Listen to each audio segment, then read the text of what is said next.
Boa noite. Vocês estão tímidas? Boa noite.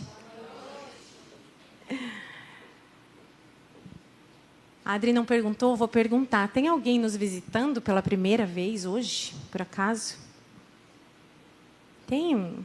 Seja bem-vinda. Deus te abençoe. Duas? Segunda vez? Seja bem-vinda também. Ó, eu não tinha te visto ainda por aqui, mas fiquem muito à vontade no nosso meio. Vocês são bem-vindas para voltar sempre. Os eventos de mulheres a gente faz de vez em quando. A gente estava até na dúvida agora esse final de ano, né? Porque a gente sabe que é corrido essa época para muita gente. O pessoal já tem confraternização, né? Já começou aí os encerramentos e tudo mais. Começa a receber parente, então.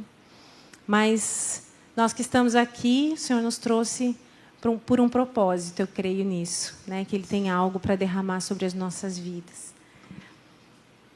E a nossa igreja já está toda linda, né? Preparada para o Natal, toda enfeitada. E a palavra que eu trouxe não tem a ver com o Natal e tem ao mesmo tempo, daqui a pouco vocês vão descobrir, mas não foi de propósito. Não sei quem viu a arte lá do Instagram sobre a ministração de hoje, estava lá com o título Um Legado que Ecoa. Né? Então, esse é o título dessa mensagem, Um Legado que Ecoa. E para introduzir esse assunto, eu quero te falar um pouquinho sobre legado. Né? O que é legado? A gente fala sobre legado e, às vezes, a gente não tem a definição exata. O que é legado? Então, eu fui para o dicionário informal, para saber o que se fala, qual é o conceito de legado. E lá diz assim, legado é algo transmitido, mas não como herança. É algo deixado para um todo e não só para um. O que é transmitido a outrem que vem a seguir. Aquilo que as gerações passadas transmitem às atuais. Nós não precisamos ser herdeiros para receber um legado, né? Mas nós podemos receber um legado e transmitir esse legado, perpetuar esse legado para outras gerações. Ou podemos nós deixar um legado novo, algo nosso, para outras gerações. O legado ele se constrói em vida, ao longo da vida. Tem uma mulher na Bíblia que nos ensina muito sobre legado. Mas antes da gente entrar nesse assunto, eu quero falar um pouquinho da relação de Jesus com nós, mulheres. Porque esse também é um legado que Ele deixou, que Ele construiu e deixou aqui. Jesus ele deu voz às mulheres, né? Ele nos introduziu na cena, nos inseriu na cena. E Ele tem uma relação muito especial com as mulheres. Né? Começando por Maria, sua mãe, né? Que viveu uma experiência sobrenatural ao gerar o Messias, o Salvador. Teve a profetisa Ana, que falava sobre ele, anunciava, reconheceu ele ainda bebê no templo, né? Aquele que viria redimir Jerusalém. A mulher samaritana, que foi vista por ele. E quando eu digo vista, não é só no campo físico, mas ele viu a sua alma, o seu coração. Ele leu as suas emoções e não foi com técnicas de PNL. Ele leu como o Criador que contempla a sua criatura.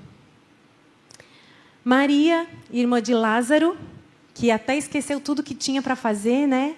Deixou a irmã Marta doida da vida lá e se jogou no chão para ouvir, para receber, para absorver cada palavra, cada ensinamento do Mestre. Maria Madalena, que foi a primeira mulher, primeira pessoa a quem Jesus escolheu se mostrar depois de ressurreto, né? Não foi aos seus discípulos, não foi a João a quem ele amava, foi a uma mulher com um passado repudiado pela sociedade, mas que depois do seu encontro com Cristo se tornou uma nova criatura.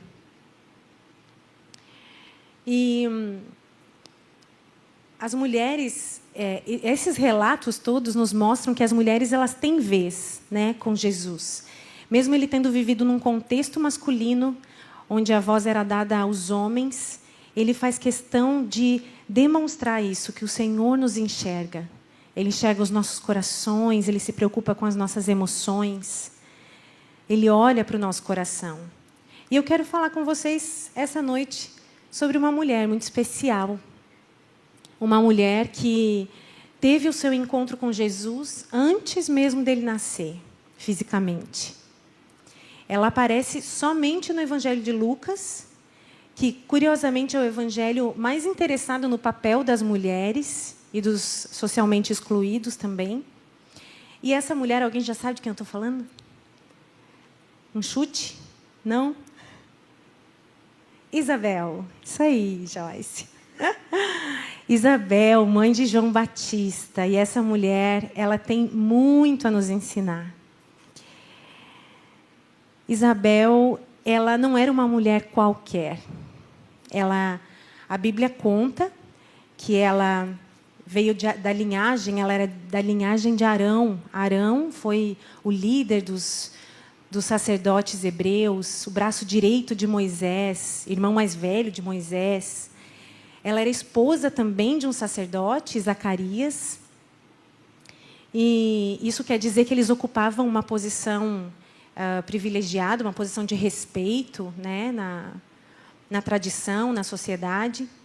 A Bíblia diz que Isabel e Zacarias eram justos e eles viviam uma vida reta diante do Senhor, uma vida irrepreensível, cumprindo os mandamentos de Deus. Diferente das outras mulheres que eu citei antes, que tiveram seus encontros com Jesus, essa mulher, Isabel, ela não era de uma classe inferior, ela não era uma mulher marginalizada, nem, né, vivia perto disso. Nos dias de hoje, provavelmente Isabel moraria muito bem, quem sabe num apartamento lá de frente para o mar. Né? Ela seria bem respeitada, talvez procurada para dar conselhos. Uma mulher referência, né, no seu casamento, referência como mulher de Deus, como esposa. Mas a vida de Isabel não era tão perfeita assim. Ela tinha uma dor, apesar de não parecer, que ainda não estava bem resolvida dentro dela. Ela é estéril e ela nunca pôde ter filhos.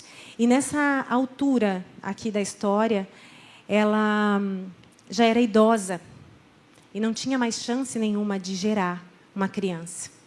A esterilidade era vista como uma maldição pelos judeus. Às vezes a gente olha para a vida de alguém, né, e pensa, nossa, mas se eu tivesse um casamento desse igual de Isabel e Zacarias, eu ia ser muito realizada. Se eu tivesse essa posição que eles têm, se eu tivesse essa descendência, se eu tivesse esse cargo, essa profissão, esse corpo, eu seria muito feliz. Mas a gente esquece que a nossa visão é muito limitada, é uma visão limitada à aparência. Escute só, nós só enxergamos aquilo que o outro quer nos mostrar. Mas Jesus, ele é capaz de enxergar até o final do mais profundo abismo de um coração. Ele enxerga as nossas dores. Eu quero te convidar a abrir a palavra de Deus lá no livro de Lucas, no capítulo 1. E a gente vai ler a partir do versículo 5.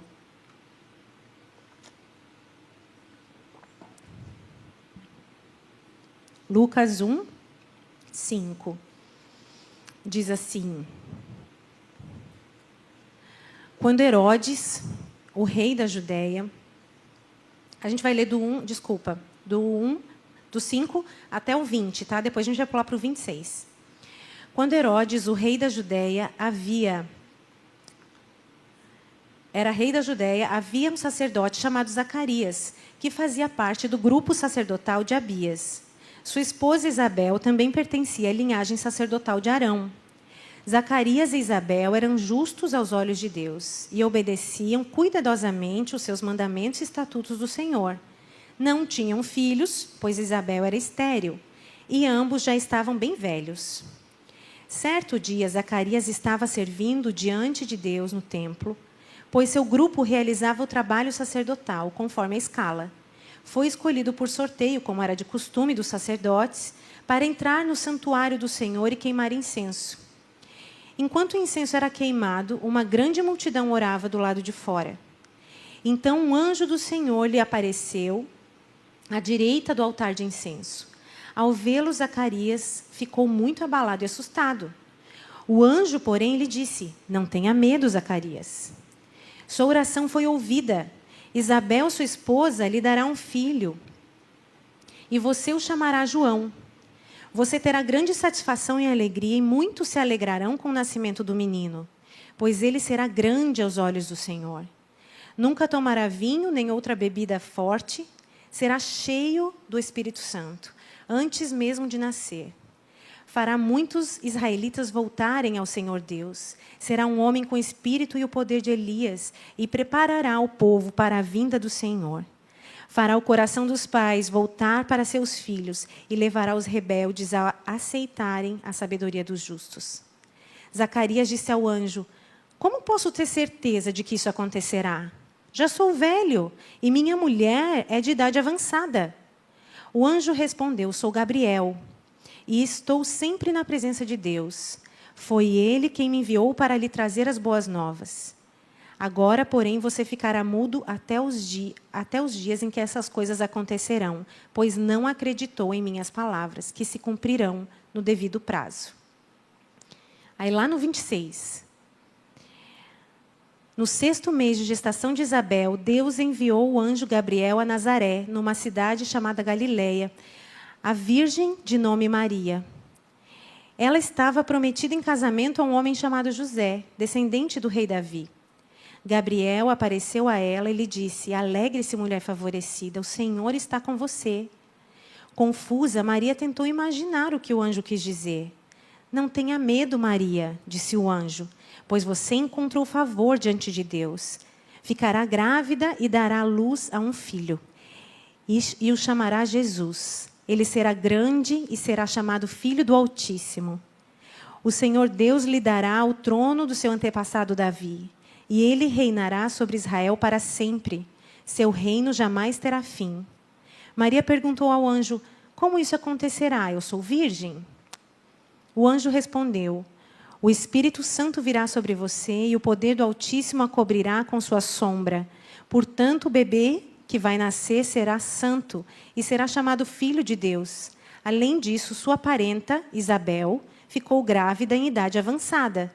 As pessoas diziam que ela era estéril, mas ela concebeu um filho e está no 6º mês de gestação, pois nada é impossível para Deus.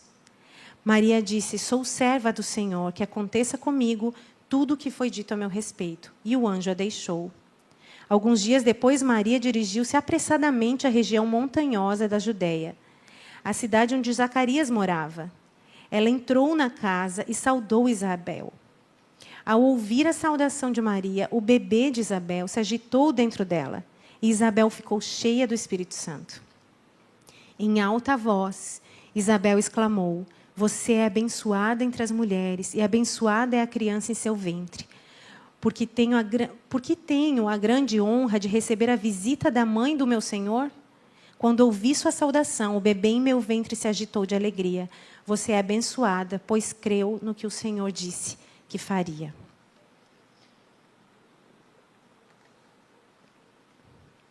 Os estudiosos dizem que Maria era ainda adolescente quando teve Jesus. Esse era o costume da época, né? Os judeus tinham essa prática, as meninas se casavam muito cedo. Os registros, a literatura apócrifa diz que ela tinha 14 anos quando ela teve Jesus. Não sei se alguém aqui tem filha nessa idade, ou sobrinha de 14 anos. A gente não pode, já aviso que a gente não pode se pautar nas meninas de 14 anos de hoje, né? Imagina se eu já vejo diferença de quando eu tinha 14 anos para as meninas de 14 anos de hoje. Imagina 2000 anos atrás, em um contexto totalmente diferente, uma cultura diferente, sem informação, sem estudo. O que é interessante nesse texto aqui é que o mesmo anjo que visitou Zacarias visitou também Maria. o anjo Gabriel, e ele usa a mesma tratativa com os dois. Ele fala: não tema, Zacarias. Não tenha medo. Não tenha medo, Maria. Zacarias duvidou. Maria creu. E eu não quero julgar Zacarias, mas me permitam divagar aqui um pouquinho. Zacarias já era um homem idoso, né? Um sacerdote, um homem experimentado na vida, já tinha visto muita coisa. Provavelmente já tinha orado muitos anos pedindo um filho ao Senhor, pedindo que Deus fizesse um milagre na vida de Isabel, oferecido sacrifícios e nada. Aí, de repente, aparece um anjo e diz: ó, Zacarias, não tenha medo, mas a tua esposa idosa vai gerar um filho. Eu me atrevo a dizer que eu acho que muitas de nós aqui reagiríamos assim como Zacarias. Né? Como assim? Acho que eu ia ficar meio em choque, né? Como assim? Quem aqui tem mais de 60 anos? Hora da revelação. Temos algumas, mulheres mais experientes. Imagina se um anjo aparecesse para vocês e dissesse: agora, você vai ter um filho. Ia ficar meio em choque, né? Eu acho que essa foi a reação de Zacarias. Ficou em choque. Como assim? Eu nunca vi uma idosa grávida. Como é que a minha mulher vai conseguir levar uma gestação com essa saúde frágil que ela tem? Como é que ela vai conseguir carregar uma barriga com a artrose, artrite, bursite, bico de papagaio, sei lá mais o que, desgaste na coluna? Eu não sou idosa ainda, mas já sofro desse mal, do desgaste na coluna. Hérnia de disco, Senhor, como? Como que ela vai conseguir carregar um peso desse? Às vezes a gente ora por um milagre, por anos, por meses. A gente ora e pede ao Senhor aquele milagre. E aí a gente chega um tempo que a gente resolve entregar para Deus e aceitar que talvez aquilo não era para a gente. Né? Ai, Senhor, ok, não vou mais orar por isso, acho que realmente o Senhor não quer fazer na minha vida, não é para mim. Aí, de repente, acontece. O milagre chega. E aí a gente fica assim: será que é de Deus? Será? A gente começa a duvidar, né? Já aconteceu com você? Será que realmente isso é do Senhor? O fato é que Zacarias ele não estava mais esperando por um milagre. Enquanto isso, Maria, há 14 aninhos, né, gente? Quem lembra dos seus 14? Muito otimismo, muita vontade de viver, muita vontade de realizar, muita inocência, né? Eu, quando tinha 14 anos, a minha mãe, está aqui que não me deixa mentir, ela queria me ensinar as tarefas de casa, né? E daí eu falava: não sei por que eu tenho que aprender isso. Lavar banheiro, limpar, lavar roupa. Não sei por que eu tenho que aprender isso. Quando eu casar, eu vou ser rica, eu dizia. Eu vou ser rica, eu vou ter empregada, eu vou ter cozinheira, eu vou ter babá para os meus filhos. Sabe de nada, inocente. Mas Maria creu. Ela creu, mas imagina a confusão de sentimentos que ela deve ter ficado. Porque, afinal de contas, ela não tinha ainda se casado com José. Será que ele compreenderia? Será que ele acreditaria também? Será que ele apoiaria ela? O relato diz, nos versículos 39 e 40, que Maria dirigiu-se apressadamente. Ela foi apressadamente para a casa de Isabel. Mas algumas coisas aqui me chamam a atenção. Primeiro, que o anjo mencionou para Maria que Isabel teria um filho, que Isabel estava grávida, mas ele não falou para ela: vá para a casa de Isabel. Ele só deu a informação. A segunda coisa que me chama a atenção aqui é que elas não eram tão próximas assim. Apesar do termo ali dizer, o termo empregado para parenta, ali diz que ela é uma parenta sua parenta Isabel, né? E o termo usado aqui geralmente é usado para primo. Então, considera-se que ela fosse uma prima distante, quem sabe em terceiro grau, pela diferença de idade. Então, elas não eram tão próximas. E a terceira coisa que me chama a atenção aqui é que elas não moravam na mesma cidade. Então, Maria teve que viajar, grávida, para ver Isabel. Até aí, tudo bem. Viajar grávida, ela está grávida, ela não está doente. né? A gente escuta isso quando a gente está grávida. Você está grávida, não está doente, né? Acontece que essas viagens, nesse contexto, não eram como hoje em dia, né? Não existia, não tinha como ela pegar um Uber, não tinha como ela pegar uma carona, um ônibus. Ela teria que caminhar, ela teria que andar até o destino. Mas até aí, ok, né? Aceitável. Deve ser uma cidade vizinha, né? Só que Maria morava em Nazaré. E Isabel morava em Encarém, que fica nos arredores de Jerusalém, a uma distância de 150 quilômetros. Era uma caminhada de mais ou menos uns 15 dias. E não fica mais fácil, porque Encarém fica a 754 metros acima do nível do mar. Então, é uma caminhada que Maria teria que fazer grávida, morro acima. Apesar da Bíblia não mencionar, há um consenso de que José teria ido com ela nessa viagem. Mas o que teria motivado Maria a ir tão depressa para a casa de Isabel? Talvez a confusão de sentimentos, talvez a busca por um entendimento do que estava acontecendo, por uma clareza de tudo aquilo.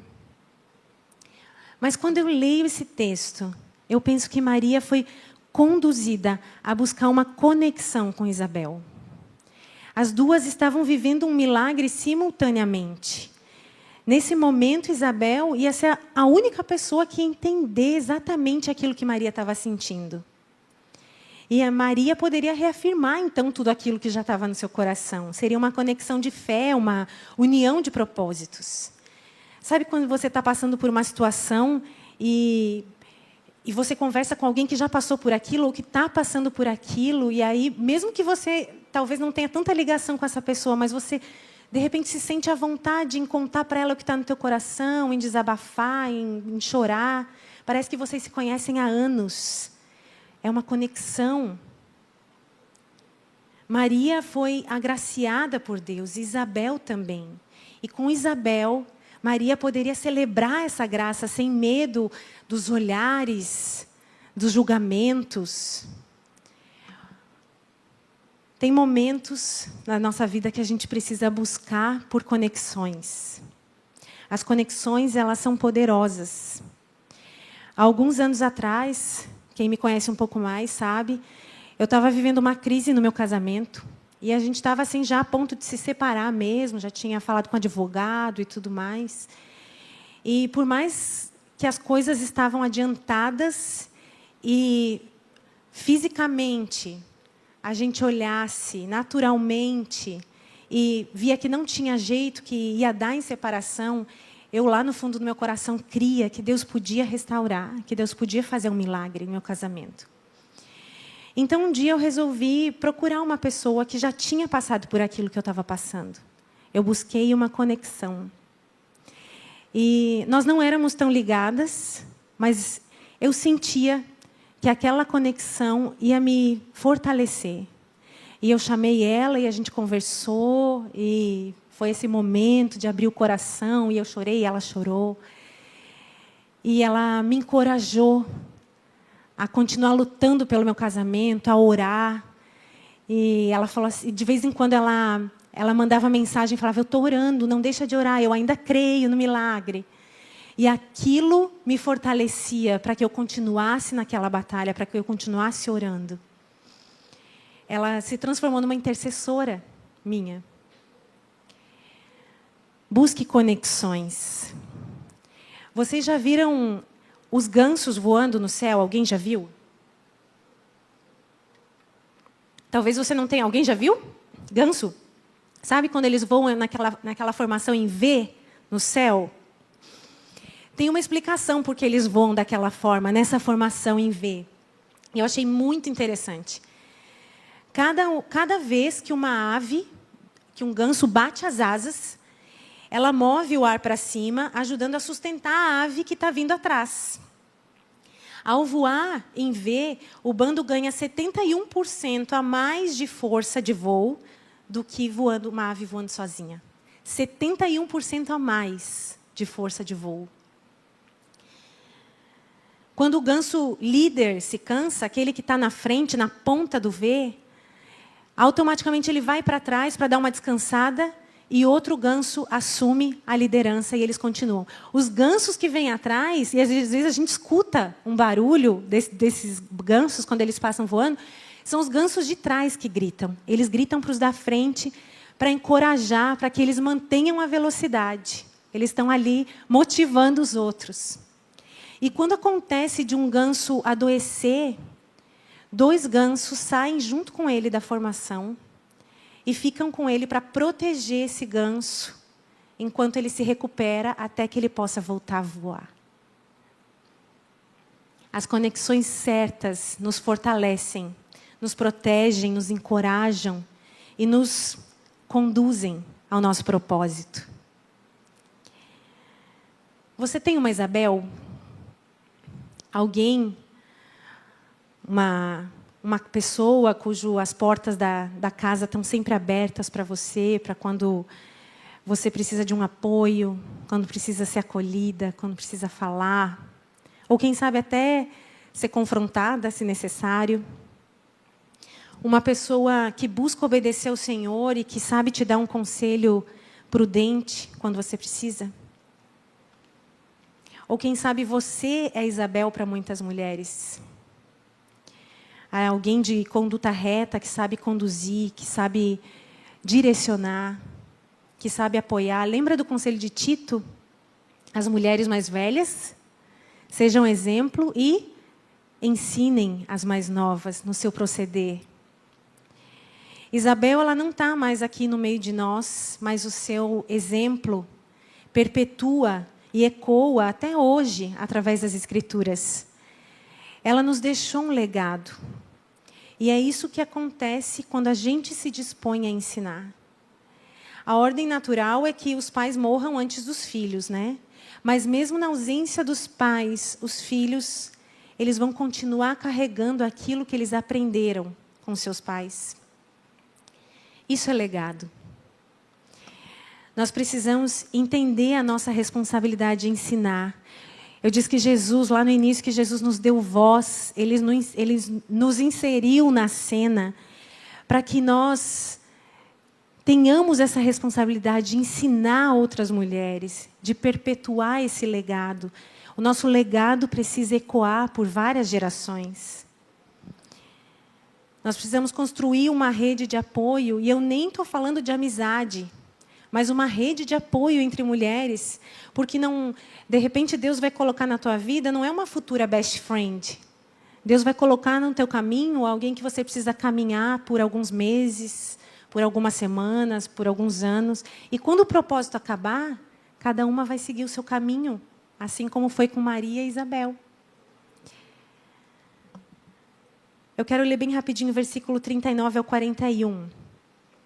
Alguns dias depois, Maria dirigiu-se apressadamente à região montanhosa da Judeia, a cidade onde Zacarias morava. Ela entrou na casa e saudou Isabel. O 41. Ao ouvir a saudação de Maria, o bebê de Isabel se agitou dentro dela e Isabel ficou cheia do Espírito Santo. A conexão que Maria foi buscar acontece no momento que ela pisa na casa de Isabel. Eles não tinham telefone, não tinha internet, não tinha nem correio na época. Não tinha como Isabel saber que Maria estava a caminho. E muito menos que ela estava grávida. E muito menos de quem ela estava grávida. Quem ela carregava no ventre. Mas assim que Maria entra na casa, carregando Jesus no ventre, o Espírito Santo toma conta daquele ambiente. E Isabel tem toda a revelação que ela precisa. Toda a revelação daquilo que estava acontecendo. Até João celebra na barriga da mãe, né? O Salvador vem. E olha só, Isabel foi a primeira mulher, a primeira pessoa a reconhecer Jesus como Senhor e Salvador publicamente. Uma mulher. Mais uma vez, essa relação especial de Jesus com as mulheres. Maria era só uma adolescente simples. Uma menina com pouca instrução, feliz por ter sido agraciada, mas era só uma menina. E mesmo assim, Deus a escolheu para carregar o Salvador. Porque Deus gosta de fazer essas coisas, né? Ele pega as coisas pequenas para fazer grandes coisas. Ele gosta de manifestar o seu poder através daqueles que se acham fracos. Ele usa um menininho, magrinho, fraquinho, improvável, com estilingue na mão, para derrubar gigantes. Ele usa só 5 pães e 2 peixinhos para alimentar uma multidão. Esse é o nosso Deus. Eu quero te contar uma história bem curtinha de um professor de escola dominical do século passado. Um professor de escola dominical. Ele conduziu um vendedor de calçados a Cristo. O nome desse professor você com certeza nunca ouviu. O nome do vendedor de calçados que foi conduzido por ele a Cristo, talvez você já tenha ouvido falar, que é Dwight Moody. Moody se tornou um evangelista e exerceu grande influência na vida de um jovem pregador chamado Frederick Meyer.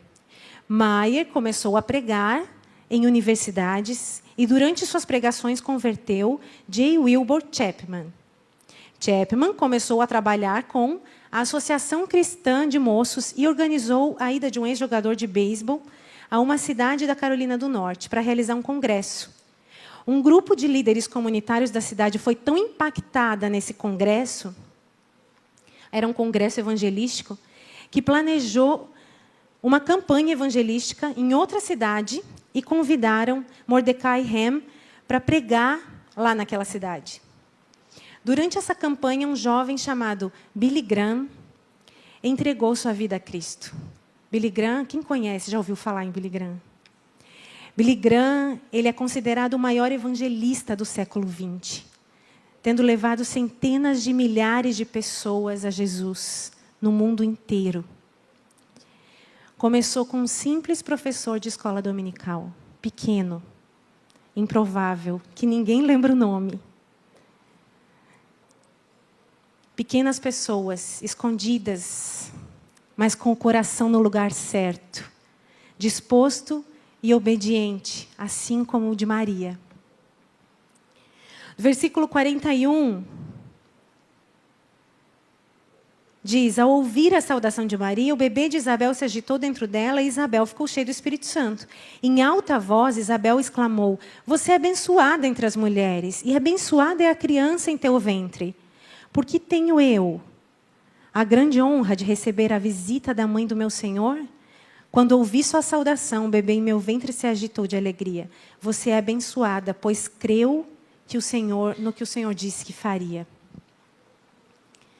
Quando Maria cumprimenta Isabel, ela exclama em alta voz. Isso reflete a alegria de Isabel ao ver Maria. E ela nos dá aqui uma lição de humildade. Lembra que eu falei que Isabel ela vem de uma linhagem distinta de sacerdotes? Descendente de Arão, esposa de um sacerdote, uma mulher respeitada. Mas, mesmo assim, ela reconhece a superioridade de Maria naquele momento, ao carregar o Salvador no seu ventre. Isabel ela não teve inveja de Maria. Ela demonstra um coração sensato e cheio de temor ao Senhor. E ela poderia, talvez, ter questionado ao Senhor, se voltado com indignação e falado: Senhor, poxa vida, eu sou a descendente de Arão. Eu sou esposa de sacerdote, eu sou uma mulher vivida, tenho andado numa vida reta, obedecendo os teus mandamentos, e é assim que o Senhor me retribui? Enviando o Messias através de uma adolescente? Simples. Mas essa não é a atitude de Isabel. Nos versículos 13 ao 15, conta que João, ele seria cheio do Espírito Santo desde o ventre. E Isabel, quando carregava João, carregava também o Espírito Santo. Uma mulher, quando está grávida, quando ela está gestando, ela é uma só com o seu bebê, né? O que ela come, ele come. O que ela sente, ele sente. Tanto que os pediatras explicam que muitos bebês, quando são bem novinhos, nos primeiros meses, eles choram muito porque eles não têm a compreensão de que eles não são mais um só com a mãe. que agora eles são duas pessoas, dois seres separados. Na cabecinha deles, eles ainda são um só. Por isso que eles querem tanto colo, querem estar grudadinho e próximo da mãe, se sentindo protegidos. Isabel carregava João, cheio da presença, e também carregava a presença do Espírito. E quando nós estamos cheias do Espírito Santo, não tem como sermos tomadas por inveja, por revolta, por dúvidas. Maria também estava cheia do Espírito Santo, então o encontro delas não podia ser diferente, era um encontro de celebração. Quando nós andamos no Espírito, nós conseguimos celebrar as conquistas das nossas irmãs. Nós nos alegramos com a obra que Deus está fazendo na vida delas, mesmo que essa obra seja maior do que aquilo que eu estou vivendo. É tão triste quando a gente chega para contar algo para alguém, né, toda animada, empolgada. Ai, amiga, você nem sabe, tem uma novidade para te contar. Eu vou para Paris de férias. Aí a amiga te olha assim, chega a murchar, né? Aquele sorriso amarelo. Ai, que legal. Lá dentro está assim, poxa vida, por que não é comigo, né? Por que não sou eu que estou indo? Seja aquela que se alegra com a alegria das outras, que vibra junto. Quem sabe a amiga não te leva junto para Paris, né? Ó, fala aí, Senhor, com minhas amigas, que eu estou sem destino para essas férias.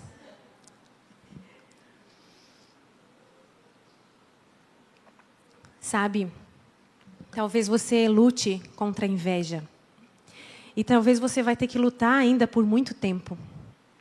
Mas busque ajuda no Espírito Santo para que Ele possa derramar sobre você a mesma unção que estava sobre Isabel, de poder se alegrar com as conquistas dos outros, de poder celebrar as realizações dos outros. Essa também é uma forma de nós glorificarmos a Deus, porque nós estamos reconhecendo o agir dEle na vida do nosso irmão. E eu já estou concluindo aqui. Já o pessoal da música, se quiser vir para cá. Mas antes eu quero relembrar rapidinho aqui o que nós aprendemos com a vida dessa mulher, com o legado que Isabel nos deixou, sobre a importância de nós deixarmos esse legado, perpetuarmos, deixarmos um legado que ecoe, ensinarmos e discipularmos outras mulheres, de buscarmos ser cheias do Espírito, carregar essa presença e celebrarmos, nos alegrarmos com as conquistas das outras. Isabel gerou um filho, mas ela gerou também um legado muito forte, que continua ensinando tantas mulheres até nos dias de hoje. Saiba que mulheres espirituais geram propósitos.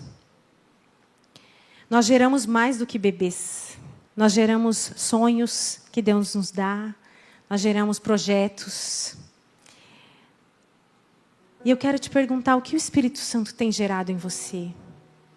Quero te convidar a ficar de pé, fechar os teus olhos. Qual é o legado que você tem construído? Talvez você se sinta pequena, mas você foi chamada para um grande propósito.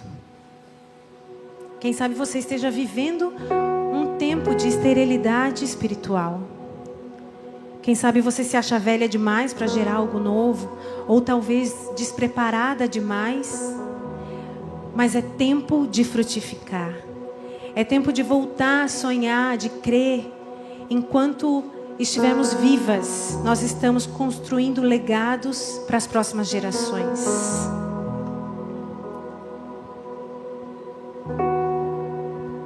Ore ao Senhor. Coloque diante dEle as suas dificuldades, as suas limitações.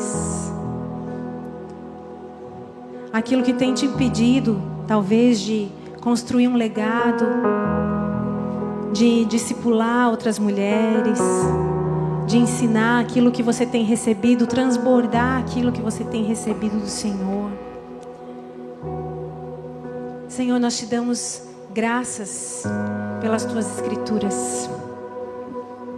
Te damos graças pelos teus ensinamentos e pelo legado que o Senhor deixou a nós, que o Senhor fez cair nas nossas mãos.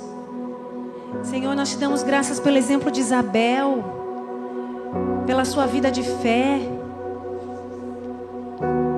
Nós queremos ser, Senhor, essas mulheres cheias do Espírito Santo. Nós queremos carregar a Tua presença.